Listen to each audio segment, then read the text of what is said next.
Okay, good afternoon. Like I said, my name is Lai Chan. It's spelled Chun, but not to worry about it. Just call me Lai Chan will do. Uh, like I said, just mute your mic and video and leave your questions right up to the end and leave your questions on the chat box. Just a little bit about myself. My background, my first degree is in social work. So I'm trained in social work. And during the early part of my career, I was actually working with children, families, and a large part of my early career was also in crisis work. All in all, in fact, I have a total of about 11 years in the social service sector, and 8 years of that was actually in crisis work. So I was formerly from Samaritans of Singapore. So along the talk, probably you'll hear me, cite some examples, and certainly I will bring in this topic on suicide. Yeah, so because of the background that I came from, and then other than the total of 11 years in social service sector, I was also very much in the training and development sector. So I was actually with some corporate companies as well as private consultancy firms doing training and consultancy. Okay, right. Okay, thank you very much for spending this afternoon with me. So today our talk, the title of the talk is Be on the Lookout. So yeah, the question to ask ourselves is look out for what? Yeah, so of course, we all know that right now at this moment in time, it is a very difficult period, not just in Singapore, but worldwide as well. We know we always call it an unprecedented period of time. Not many of us have experienced this even in our lifetime. Many of us are very experienced in life itself, but not many of us have experienced this kind of situation worldwide.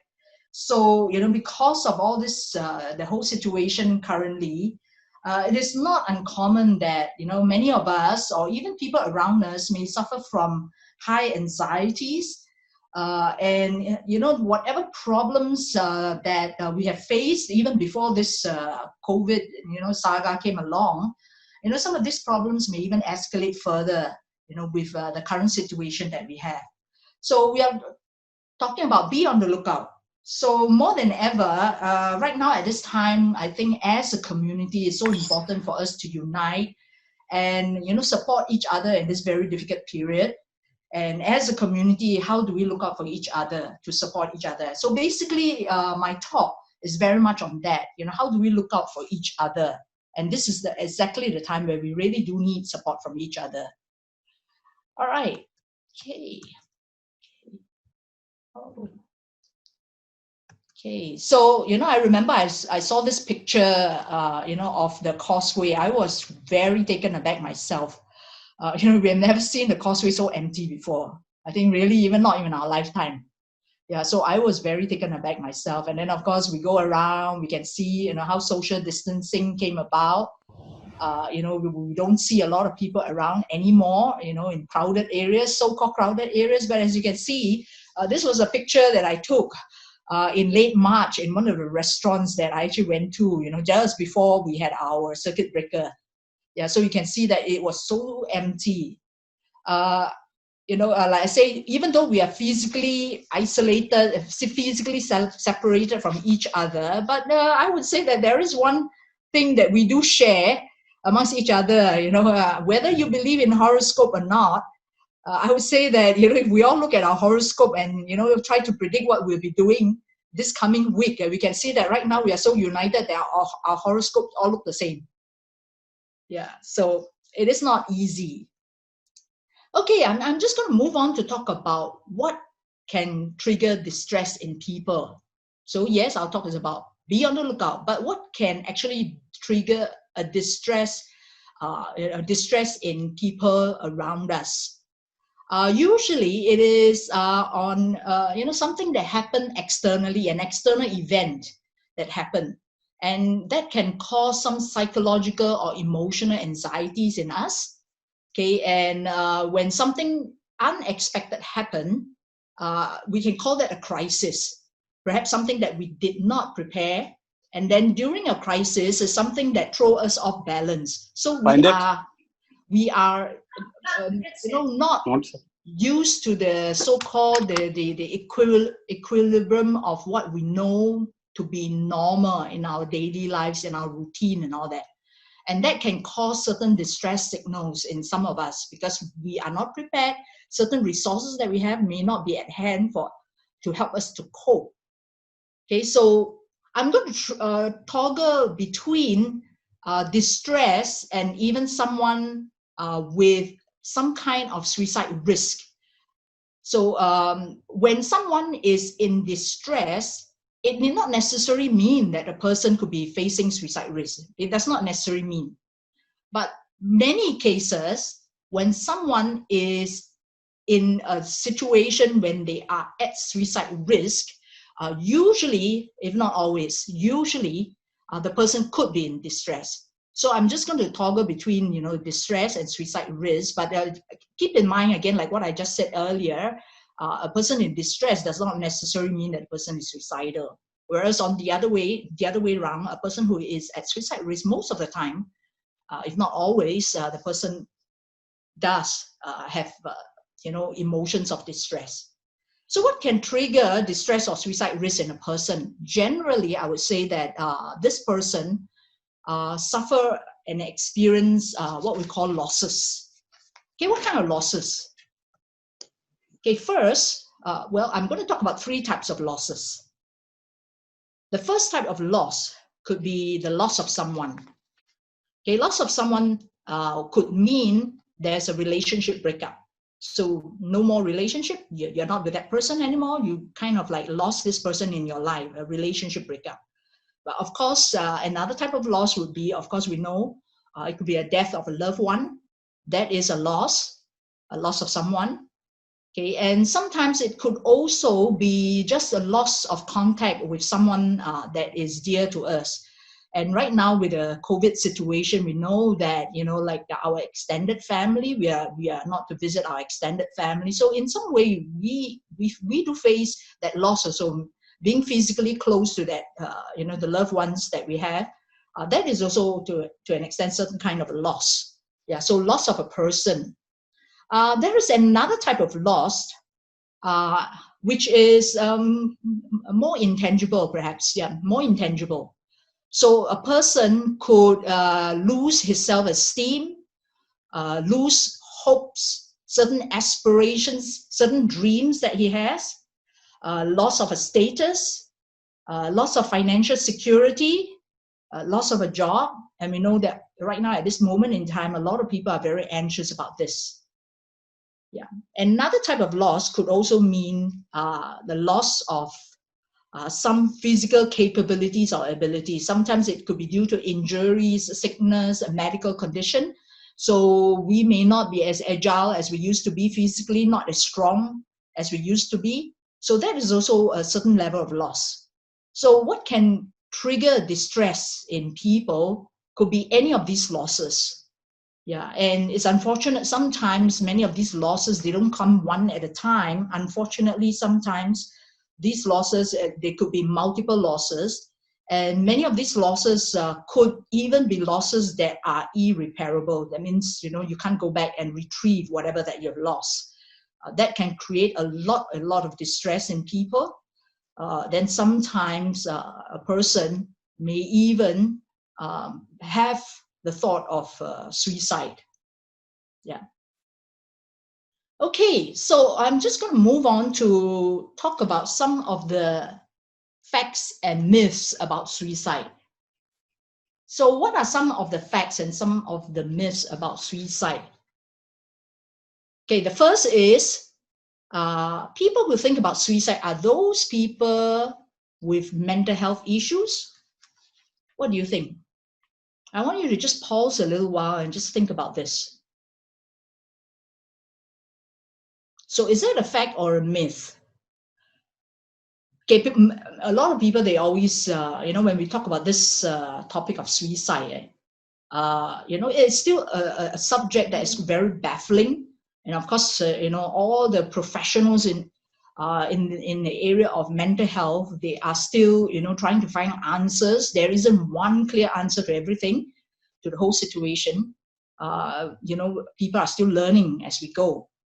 But so the question is that people who think about suicide are they really people with mental health issues? Because there's always the question, some people always say that, as human beings, you would have that natural instinct to want to live. Let's say if you throw a person at the deep end of the pool, what will he do? Natural instinct would be, the person would struggle and keep himself afloat so that he can breathe. That is a natural instinct. We want to live, we want to breathe.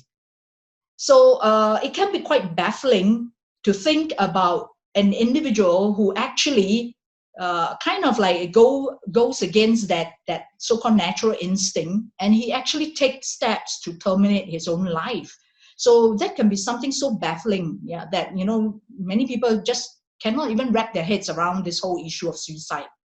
So the question to ask ourselves is, well, so do these people really actually have mental health issues? If not, it's something that is just something we cannot understand. How would a person actually terminate his own life?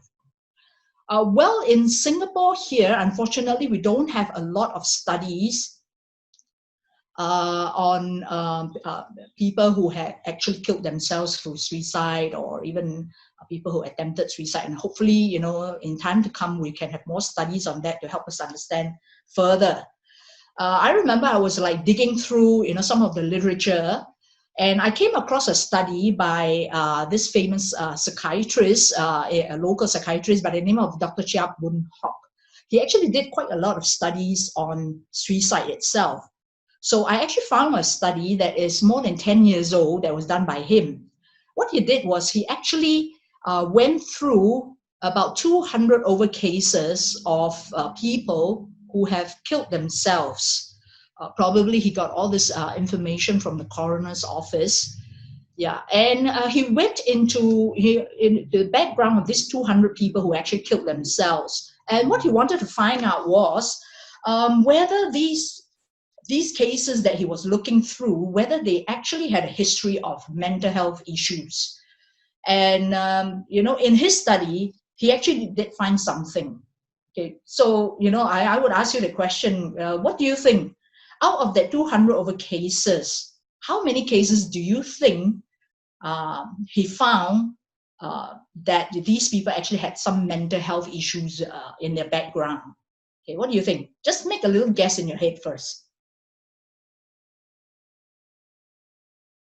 Okay, maybe you have a number, but based on this study by Dr. Chia, he actually found about only 20% of these 200 over cases of people who killed themselves who actually had a known mental health issue in their background. So the question is then, what happened to the rest? What happened to the other 80%? Okay, they did not have mental health issues. But of course, some people will argue to say that, well, maybe perhaps, these other 80% of the people, they did have mental health issues, but it's just that they were never diagnosed. Possible. I agree with that. That could be a possibility. But it's only thing that I can't imagine that, the 80%, or the total number of the 200 would exceed 50% of everyone.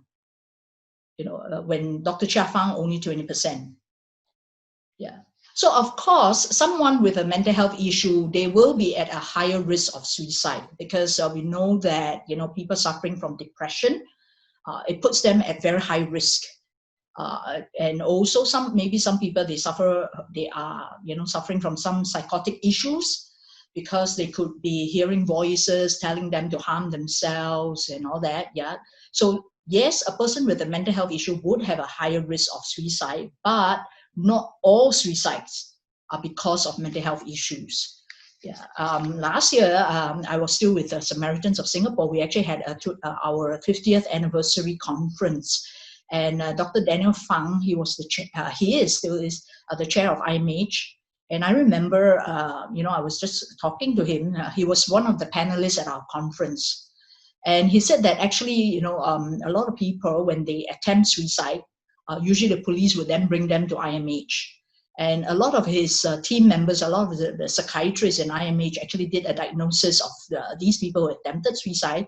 And most of them, many of his doctors found that many of the people who attempted suicide, after they have done some kind of psychiatric assessment or something like that, they were found to not have to fall under the category of someone having a mental health issue, yeah, a mental health illness or something like that. Yeah, so I remember specifically Dr. Fang even said that actually majority people having social issues rather than mental health issues. Yeah. So people who think about suicide are all those people with mental health issues? No, not really. Yeah, not really. Okay, other kinds of common things that we hear about people who attempt suicide or even think about suicide. Oh, if someone thinks of suicide, they must be weak in character. Okay, oh wow, if let's say, oh, if someone grows up in a nice family with no traumas, they've never suffered any traumas in their lives, there were no major issues in their lives, they should be good. With some little, crisis that we meet in our lives, that teaches how to be stronger. People just have to learn to be stronger. So if somebody who's thinking of suicide, there must be some kind of flaw in their character or some weakness in their character. Okay, so that is something that people believe in.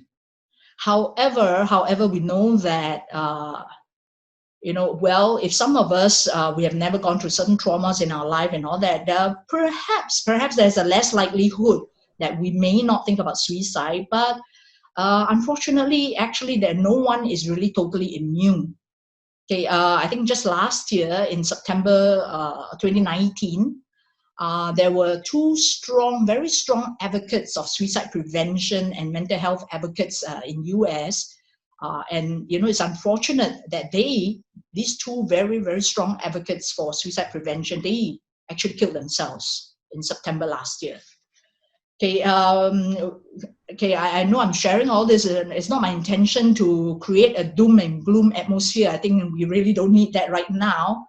But it is something, like I said, it is important to recognize that, when it comes to suicide, nobody is really immune. And just like what I said earlier in my talk, is that all the more, it is important that all of us step up and how we can, as a community, support each other. So it's not so much to create a doom and gloom kind of atmosphere right now, but how we can step up to support each other. Well, there's another common saying. A lot of people say that people who think about suicide, they must be people who just want attention. They can't get things they want. Okay, they just threaten with suicide. Okay, what do you think? Whenever we use this word, whenever we say, oh, someone is asking for attention, oftentimes it has a certain negative connotation. When you ask for attention, or when you are crying out for attention, there's something negative. So people say, well, somebody who's talked about suicide is because they're just crying wolf. They want attention. Well, to a certain extent, it's true, they want attention, but not just attention. What else are they saying when they are finding ways to get their attention? What do you think they are trying to say to us? So that is the question. And many times when someone is actually trying to create some kind of attention or asking for attention, either verbally or through their behavior, would it be, it is actually their way of crying out for help. There may be certain issues that they are facing and they do not know how to deal with it, and they even sometimes is even scary to even talk to someone. So they could manifest that, that anxiety, that fear through certain behavior, and then people will take it as, oh, you just want attention, that's it. And like I said, when we ask for when somebody is deemed to be asking for attention is something negative, and okay, then many of us will say, especially some of us who are parents, will say, okay, I'm not going to pay any attention. So the question to ask ourselves again is, are they actually crying out for help? Okay, so these are myths. Yeah, people who are suicidal have mental health issues, they're weak in character, they need for attention. Yeah, to a certain extent, true, but they're actually crying out for help. Okay, another common thing that people will tell us is that, you know, even if, let's say, we do suspect that someone could be thinking of suicide. Okay, later on in the talk, I will be talking about what are some of the signs to look out for when somebody's in distress and all that. Okay, but let's say we do pick up certain signs. Okay, best is that we, you know, do not even talk about it or do not even ask a person outright if he is thinking about suicide. So what do you think about that? Can we or can we not even bring up this subject of suicide? Okay, we know that, you know, this whole topic of suicide is very taboo. Yeah, and many of us are not comfortable talking about it, of course. Yeah.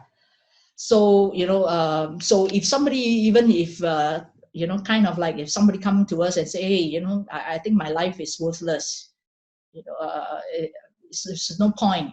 I think, you know, sometimes I do think about killing myself or something like that. You know, I think many of us, when we do come across statements like that, we feel very uncomfortable because we just do not know what to say. Yeah. So then we'll just tell the person, say, oh, you're so young, you know, don't even think like that. Don't even think like that. How can it be? You know, you have so many things to look forward to, blah, blah, blah. And then we will just tell them things like that because we do not know what else to say. And we don't even want to ask them this thing about suicide. Well, okay, I remember some time ago, I was actually giving a talk to a community, at a community event. I remember that I was speaking at an auditorium, and then there were about, you know, my estimation was there were about almost like 200 plus people sitting at this auditorium. So I was just, you know, speaking there, and just off the cuff, I decided to do a little poll of this 200 over people in the auditorium. Okay, what did I do? I actually got one of my colleagues to cut out little pieces of paper and pass these small little pieces of paper to these 200 people at the auditorium. So just before I ended my talk, I said, can you help me? I just need to do a poll of the crowd here. And I remember the crowd, there were, you know, it was a good representation of people in our community, meaning I remember there were some people who, you know, were retirees, people who are middle age. I have some younger people in the group as well. So generally, I was looking at the crowd. I thought, oh, it's quite a good representation of our community. So I actually passed them this little piece of paper. I said that, can you just do me a favor? I want you to answer yes or no to my question. Just write out on that little piece of paper, yes or no. That's all I need. I don't need to know who you are. I don't need you to know your background. Nothing. Just answer my question. Okay, so what was my question? I asked this crowd of about 200 people, I asked them this question. Can you tell me very, very honestly, from the day that you were born right up to now, today, in your life, had you at any one point in your life, you had the thought of suicide that flashed across your mind? I'm not saying that you did anything or you attempted or anything like that. And I'm not saying you carry out action on it or even did anything at all. But at any point in your life, from the day that you're born right up to today, did you just have even a fleeting thought when you were really down, when things were not working out well? You just had that fleeting thought, that thought of suicide just flash across your mind. Did you at least have that once in your life? So I asked the crowd there, and you know, so they just put yes or no in a little piece of paper, and I got my friend, my colleague, to actually collect all the little pieces of paper, and then we did a quick count. Okay, yeah, before I tell you the result of what I found now, I must put a little disclaimer there. This was just a random poll. So I'm not now trying to tell you that I did a study and this is absolute fact and all that. I'm not saying that. So I need to put that disclaimer there. So it's a random poll, that's it. Okay, so out of the 200 people there in the crowd, how many do you think they answer yes to my question? Maybe you can make a guess also. How many out of the 200 people? Make a guess. More than 50%? Less than 50%? What? Thank goodness it's not 100%. Okay. Yeah. So from the 200 over pieces or little pieces of paper that I gathered, we came to a conclusion. It was about 70 to 80% of the people who indicated yes. Yes, meaning from the day that they were born up to now, they had at least once had that thought of suicide that flashed across their minds. Okay, I'm not trying to say, oh my goodness, now I'm telling you this, oh my goodness, gosh, we have a society that's suicidal, that's scary. I'm not saying that. I'm not saying this to alarm you as well. And thank goodness, this group of people, I can see, because they were seated there in the auditorium, they did not act upon it, and they were still there, with me at the talk. But you know what? I was trying to, from the poll that I got from there. Okay, I came to this conclusion. Again, I say it's not a fact; it's just a random poll. That actually suicide thoughts is not as uncommon as we think. At some point in time when we are really down, it's not uncommon that yes, that thought could have just flashed across our mind. I'm not trying to normalize it. No, I'm not saying that, hey, it's okay, it's common, so it's okay. No, I'm not trying to say that. But what I'm saying is that if it is kind of like quite common, then why is it that we do not talk about it? Yeah, if we cannot even talk about it, how can we even start to take action to do anything about it? Yeah. So you cannot ask someone if he's thinking of suicide.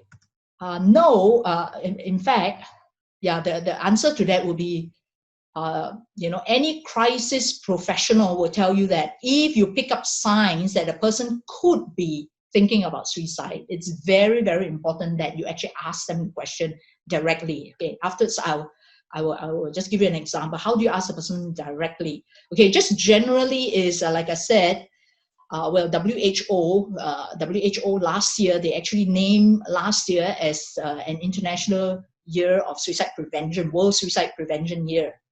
So WHO, studies have shown that every 3 seconds in the world, there's one suicide attempt. Okay, and every 40 seconds, there is already one suicide death somewhere in the world. So even before I finish what I need to say in a sentence, someone has already killed himself or herself by suicide somewhere in the world. Yeah, so it is something that is very disconcerting. So coming back to this, you cannot ask a person. No, in fact, you should ask a person. How do you ask the person if you do pick up signs of distress or signs of suicide? Okay, that's the next thing I'm going to talk about, is that we need to ask the person directly. From what you're telling me, are you actually thinking of suicide? Yeah, we need to ask that question. I know that question itself creates a lot of discomfort. But, in my work, earlier on, like I mentioned to you, I have a total of about 8 years in crisis work in Samaritans of Singapore. Throughout the time that I've worked there, I've come across people who actually hint at suicide, and even they may not tell you directly, they hint, they drop hints, subtly, they are trying to tell you they could be suicidal. And like I mentioned, any crisis professional would agree, we all have been trained that we need to ask the person directly. And I've personally worked with people who are on the brink of suicide. When I ask them that question, are you thinking about suicide?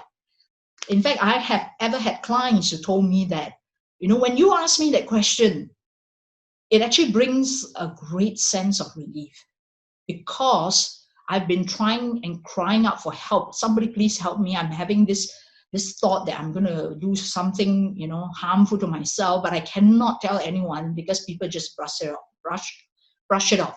But when you ask me that question directly, there is a great sense of relief. It's because for the person who is suicidal, they're thinking, wow, for goodness sake, for once someone has got the guts to ask me that question. And then now I feel free that I can actually tell you honestly, yes, this is what I'm feeling, and I do not know what to do about it. Yeah. So yes, don't be afraid, because if you ask the person, no, you're not putting the idea into their heads. I would say that, if somebody who's totally not suicidal, and then if you ask the person, are you thinking about suicide? I mean, unlikely the person will be thinking, will say to you, well, actually, I was not thinking about suicide. Now that you mention it, okay, that's a good idea. It's unlikely. It's unlikely the person will actually, say, hey, I actually got the idea from you. No, unlikely. Okay, so yeah, you need to ask if you do come across someone with giving you hints. Okay, yeah, we're going to talk about warning signs. So what are the warning signs? Okay, it could be something verbal that the person says. Verbal like what? Just now I gave you some example. If somebody just start talking, saying things like, my life is meaningless. I am a burden to everyone around me. Okay, the world will be a better place, without me around.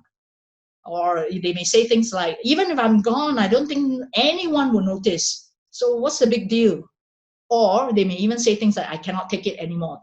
I just cannot take it anymore. So they may verbally say that, or especially the younger people, they may not verbally tell you, but of course we know the young people, they are very much into social media. Their world is in the social media, in the digital world. So, even things that they put on Facebook, Twitter, or, even Instagram, very deep, dark messages they put there, those could be possible signs. So those are actually little red flags to say that, hey, you need to take those messages seriously.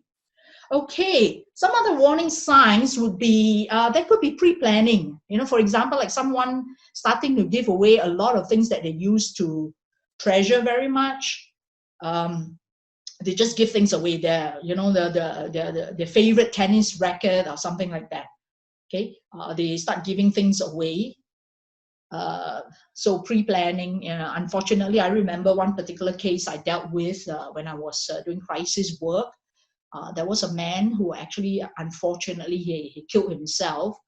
And then, after he killed himself, then in retrospect, his wife said that a week before he killed himself, he actually gave a long list of things as to what the wife should do if anything should happen to him.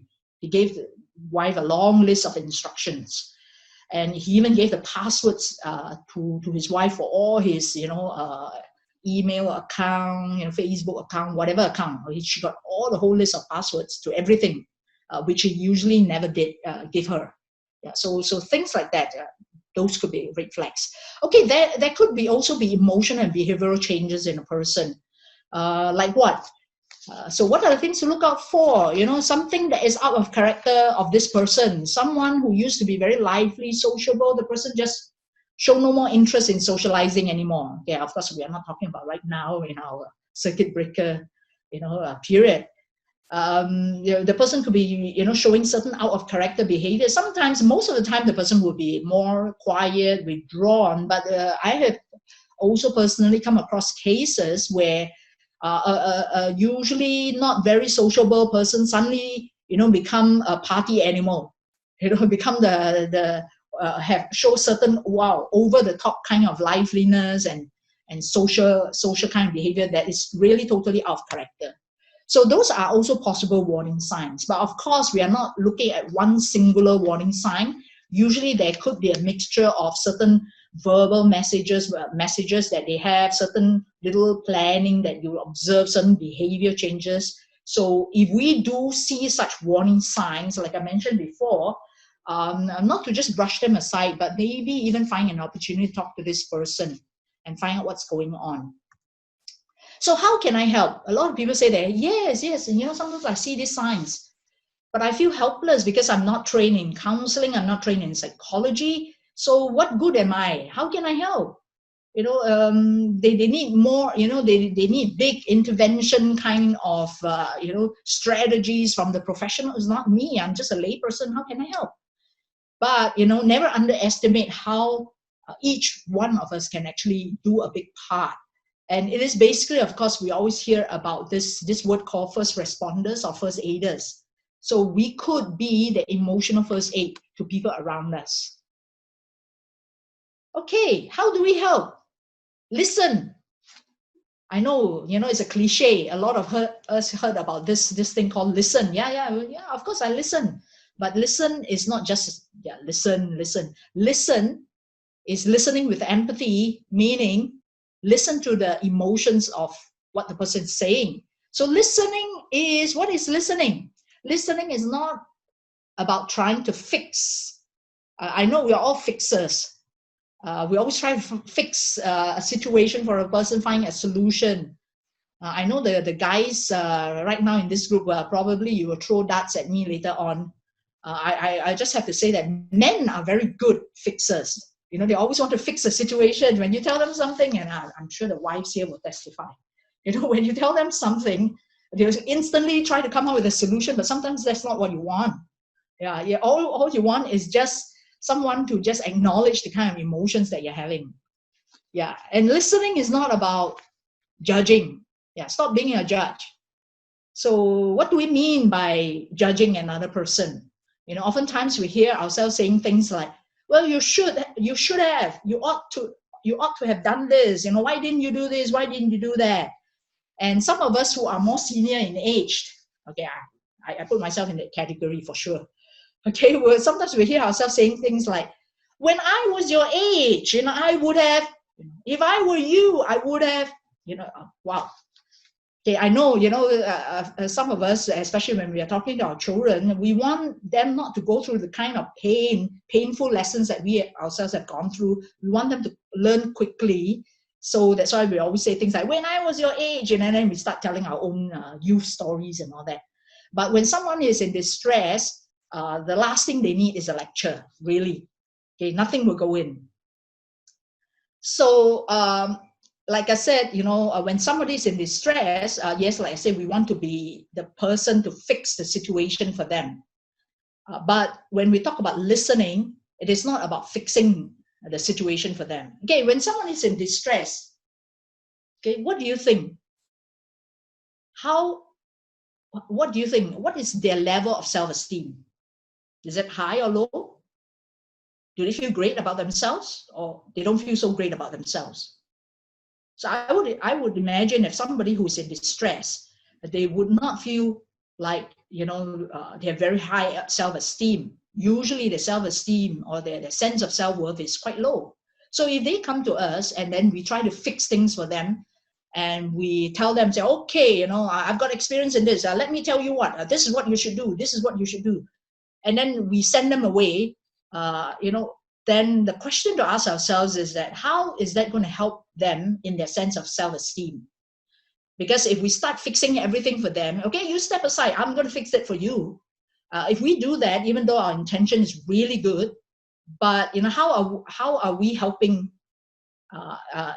helping them in their sense of self-esteem? You know, because when we send them away with our big advice or big prescription, we are just reinforcing the fact that, hey, you do not know how to handle your own things. So now I have to step in and tell you what to do.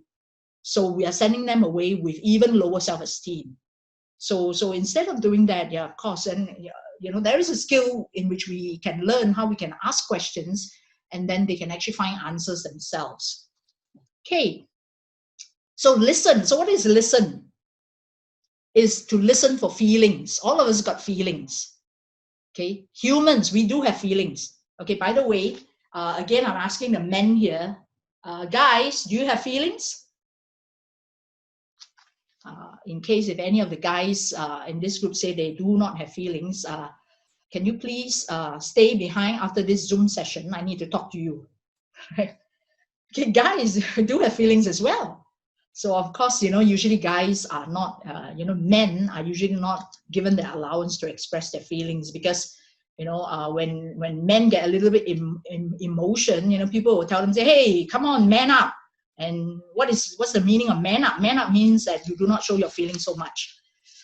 Yeah, so unfortunately, yeah, men are not allowed to show their feelings so much. But I'm glad that things have changed now. Nowadays, of course, you hear about this thing about the new age male.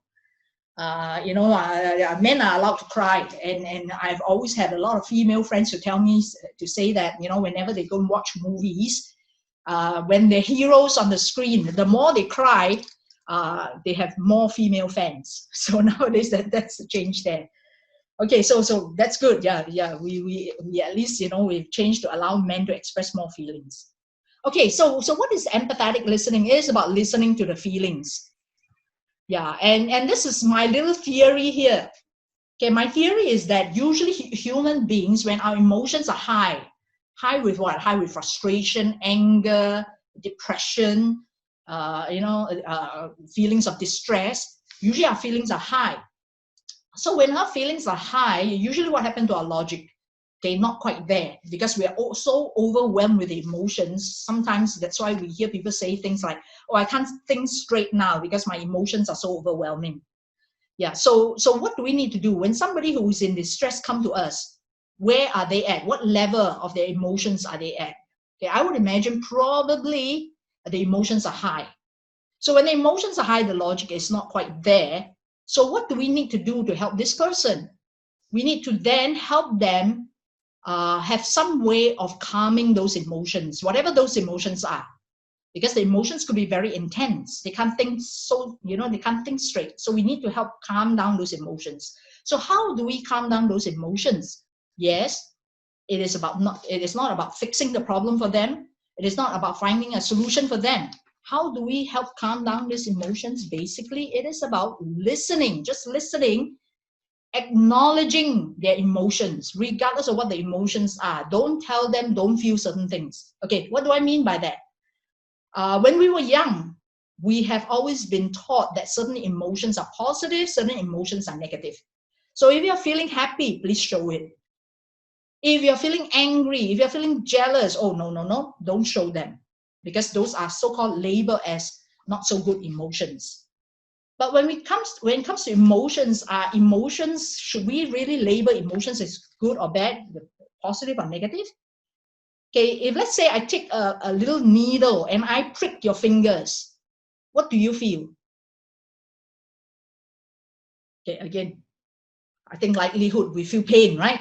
So if you say, ouch, I feel pain, and then I tell you, hey, it's wrong to feel pain. Does that make sense? No, of course not. I've got nerves, I feel. So what's wrong with feeling pain when I am pricked with a needle? What's wrong with feeling angry if somebody say insulting things to me? I do feel angry. Yeah. So when it comes to emotions, there are no right or wrong. So we don't judge the emotions. Of course, unless those emotions are manifested in a behavior that is not acceptable. So if I feel angry, I go over and then start slapping someone and start, kicking that person, then that behavior is not acceptable. But the emotions itself, there's no right or wrong. I'm human. I do feel. So it's important for us to not judge the emotions and to just listen with empathy, but not judge the emotions, allow the person to express the emotions, and that is empathetic listening. So we allow them the opportunity for this, what we call the catharsis, to allow them to let it out. Once they let out the emotions, those emotions will calm down. Okay, anyway, I've written a book last year. It's called, okay, you can't quite see it. It's called Do I Matter? So if you want to know more about this little theory that I have, you can go and check out this book, okay? Before Kelvin milked me, I'm not supposed to advertise about my book, right? Okay, all right, so a person's most useful asset is not that, we are so intelligent, we know so much, but most important is that someone who is in distress, what they need is that a fellow human to listen to them empathetically without judging, allowing them the opportunity to let off all those emotions that they have inside them. And that in itself has a very, very calming effect. And that is what we can do to reach out to someone who could be in distress. Okay, just to end off my talk here is that there are a lot of community resources, okay, that are out there. Okay, of course, lately we know that there's this national care hotline. I know that a lot of people have been calling them also, because of this circuit breaker situation. Yeah. Okay, and just before I end off my talk is just a little bit about Rotary Learning Institute. It's actually a division of the Foundation of the Rotary Clubs, and for FRC, the mission is basically to support social and humanitarian causes. That's what FRCS is about. And it's a member of the NCSS. And then there are divisions that actually reach out to the community. So there is a family service center and an elder care and caregiver center is coming up. Okay, and then there are also many other courses that you can check out on our website, courses for seniors and many others. We also have courses for management, and for people who are in the non-profit organizations. And then, like I mentioned before, there are many other courses for seniors and other members of the community as well. Okay. So of course, like I said, we are an IPC, so we are working to support social and humanitarian causes. So of course, we do welcome donations that can help in the work. Okay, so just to end off my talk, like I said, basically be on the lookout. So look out for people in the community. Like I said, be on the lookout for people who could be in distress. How you can reach out to them, just not to judge them, give them a listening ear. If any of you are interested to know more about the actual skills of the how-to actually listen and respond empathetically, a follow-up of this talk, we are going to have another also Zoom-in talk on the 13th of May. Do check this out on our website. Okay, right now what I'm going to do is I am going to stop sharing screen, and I'm just going to look at some of the chats or some of the questions that you could have put there. Okay, I'm just give me a minute. I'm just going to scroll through the comments or questions that you may have.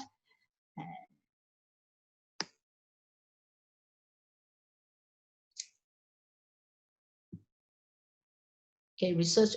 Yeah, someone say that research has shown that it's not true that mental health issues are connected. Yes, I'm not saying that suicide. There's no mental health issues connected to suicide.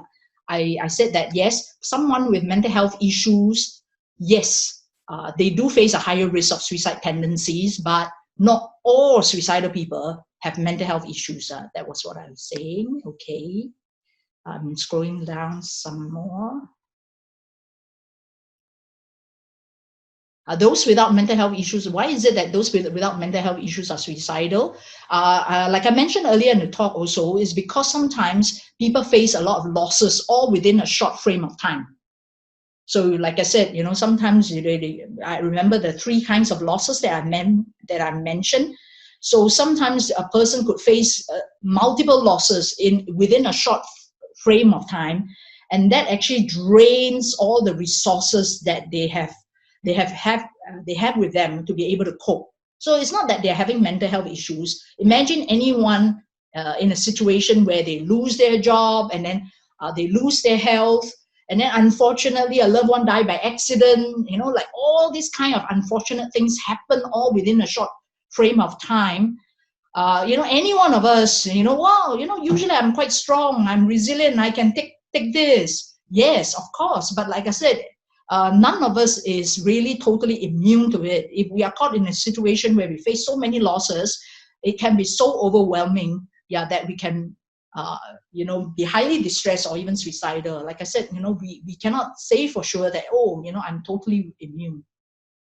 Suicidal thoughts are mental health problem. Yeah, like I said, it is an emotional but not necessarily labeled as a mental health problem. Okay, I'm still scrolling down.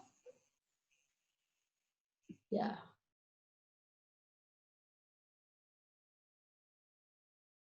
Okay.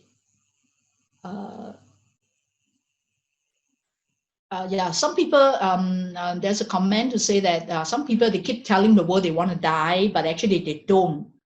They just want to stop. They have some issues. It's true.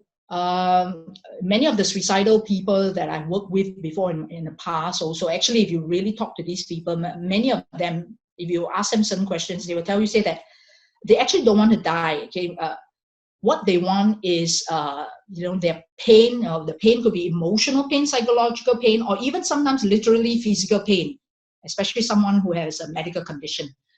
They just want the pain to stop. And if you ask many of them, they will tell you, say that, if you explore with them, many of them would tell you that they have actually looked for many methods or many ways to try to stop the pain, but they just cannot find that the way in which they can stop the pain. So last resort, they feel that there is no way to stop the pain, the pain that they find so so overwhelming that they then think of suicide as the only way to stop the pain. But if there is a way to stop the pain, many of them can tell you, so no, actually I don't want to die, but it's just I want to stop the pain.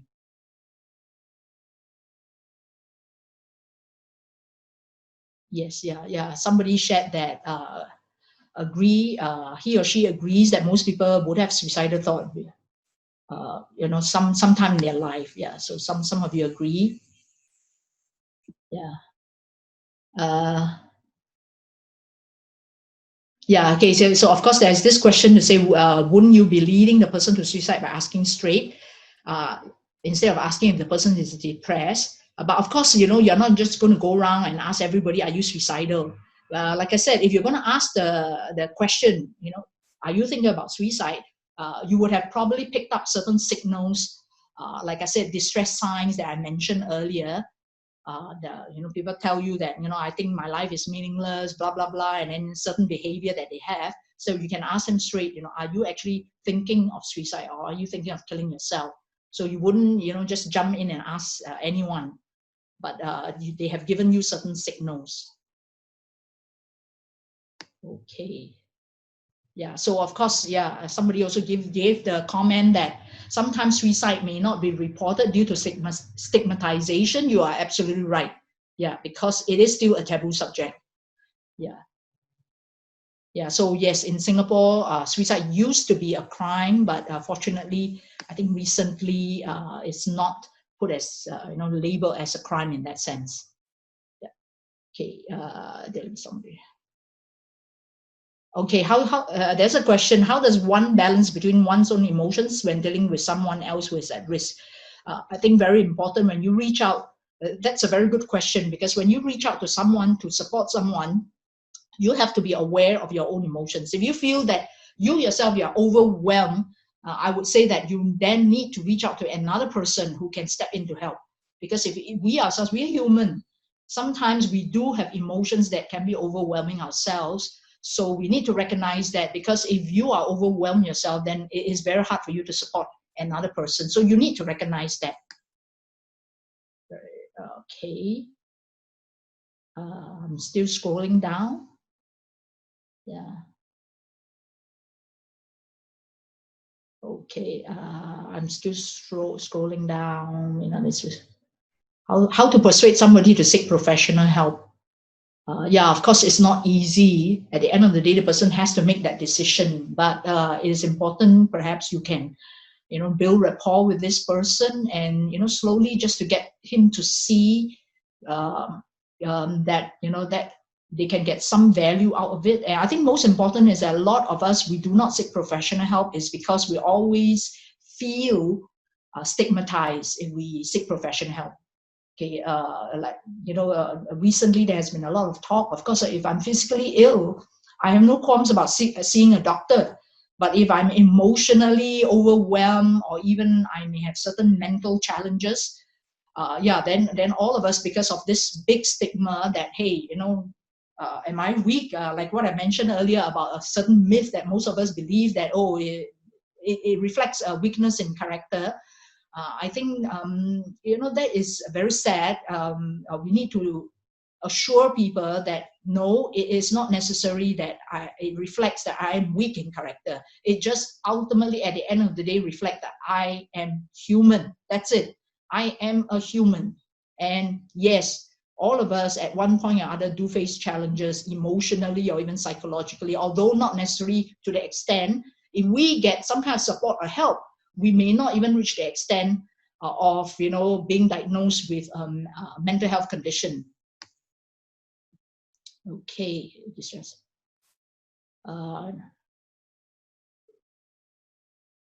Yes, somebody share here to mention that he or she knows a guy diagnosed with 4th-stage cancer, and he chose to end his life because he doesn't want to be a burden. Yeah, he was totally not of mental disorder, but yeah, sometimes some people, they actually end their life because they see it as like a practical or logical reason. Yeah, it's very sad. It's very sad. Yeah, so sometimes we don't really fully understand, how how best we can reach out to them. But certainly, some people feel that it's like to them it's a logical solution out of the problem. Yeah, but we know that there are always resources out there that can still step in to help a family or any individual who may face such challenges. It's not easy sometimes to find an answer. Okay.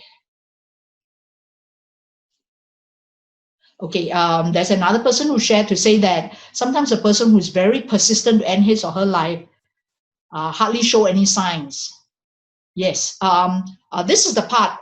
I would say that actually, as far as I know, based on my experience and based on people who work with suicidal clients, if in retrospect you find out certain things that happened before an actual suicide, you would find that there are signs. It is not true that a person do not show signs, because one of the things that we learn about people who ultimately kill themselves is that anyone who's suicidal, they actually go through a phase, they call it the ambivalent stage.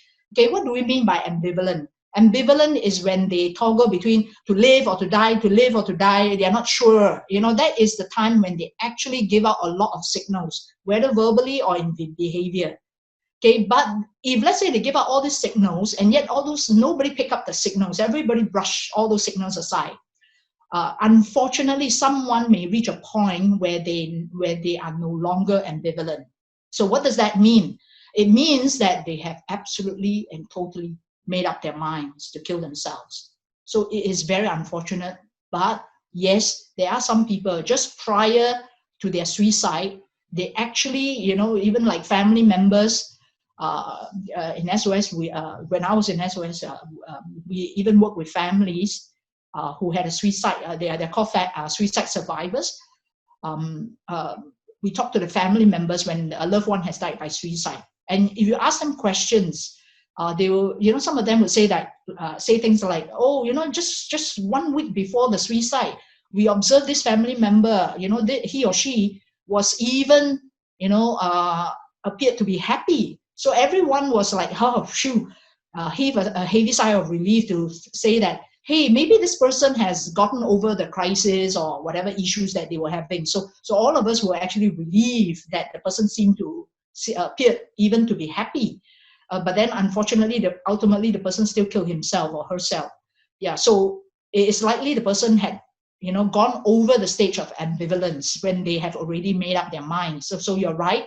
Sometimes they don't show any signs at all, just prior to suicide. But if you go back, a little earlier, usually there are signs, but they were not picked up, unfortunately. Yeah, okay, let me see. Suicides. Yeah, I don't have the data. Somebody asked, what is the increase in suicides in Wuhan during the lockdown period? Unfortunately, I don't have that data. Yeah, so maybe we can check it out, Google somewhere. Yeah. Somebody mentioned a suicide village in Switzerland. I'm not sure if that's a suicide village or they're practicing what we call euthanasia. Yeah, not exactly suicide, they call it euthanasia. Okay, all right. Okay, children, how do we deal with children? Those who don't, children, yeah. Okay, of course, children, also don't brush aside children who could be in distress. They could show us in different ways, especially in behaviors. I hate to say this, but even in Singapore, it's found that children as young as even 10 years old could attempt suicide or even ultimately kill themselves. I myself have dealt with a family where a 10-year-old boy actually killed himself. It's very, very unfortunate. So it's something we need to look out for in children as well. They may not verbalize it, but we need to really look out for distress signals in children. Okay, I think that's about all the questions that I have. Thank you so much. At this point in time, anyone want to any questions on?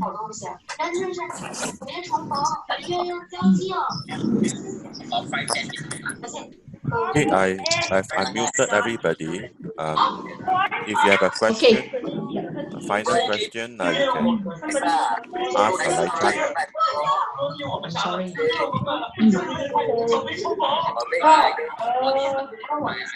Somebody's, there's a lot of background noise.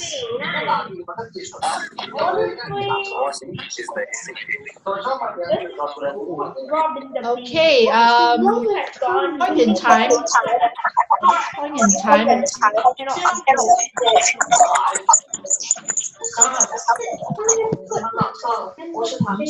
Okay, thank you very much, everyone. Somebody asked me where he or she can purchase the book. If you go to the publisher.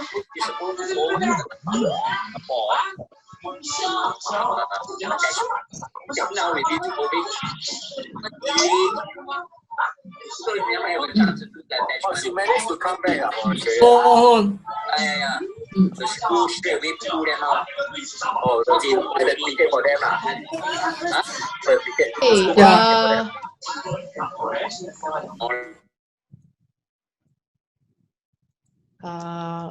Okay. Thank you very much.